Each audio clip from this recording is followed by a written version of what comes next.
The Bill and Melinda Gates Foundation had to finally admit last week that they really don't know how to fix public education. Since 1999, the foundation has been using the power of its charitable giving, now estimated to be over $3 billion and growing, to influence public education policy. In a letter to shareholders, the foundation's CEO wrote, "We're facing the fact that it's a real struggle to make system-wide change, and it's really tough to create more great public schools." The foundation spent hundreds of millions of dollars on their original mission to create smaller schools before accepting their own research that shows that school size has little to no impact on student performance. Since then, the foundation has focused on merit pay and firing the lowest performing teachers based on student test scores. This despite all the evidence that shows test scores are an arbitrary measure of a student's performance and have limited value in determining teacher effectiveness. The influence of their contributions can be credited with appointing former foundation staff members to high positions in the US DOE and even to head LAUSD, the nation's second largest school district. But it's not just the Gates Foundation that's been using money to influence education policy.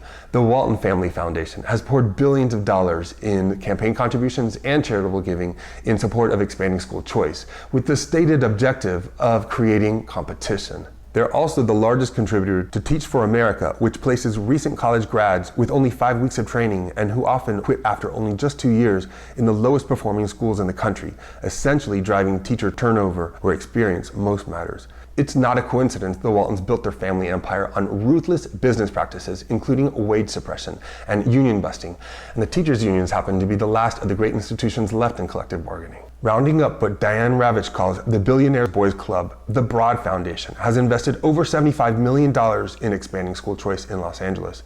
Art Pope in North Carolina, the Koch brothers from Wisconsin, Michigan's DeVos family all contribute to causes that have been shown to undermine public education. That's why education watchers are calling on politicians to stop listening to billionaire philanthropists with hidden agendas and to start listening to teachers. After all, who knows best what good education policy looks like? This has been From the Desk of. I'm Enrique Baloira.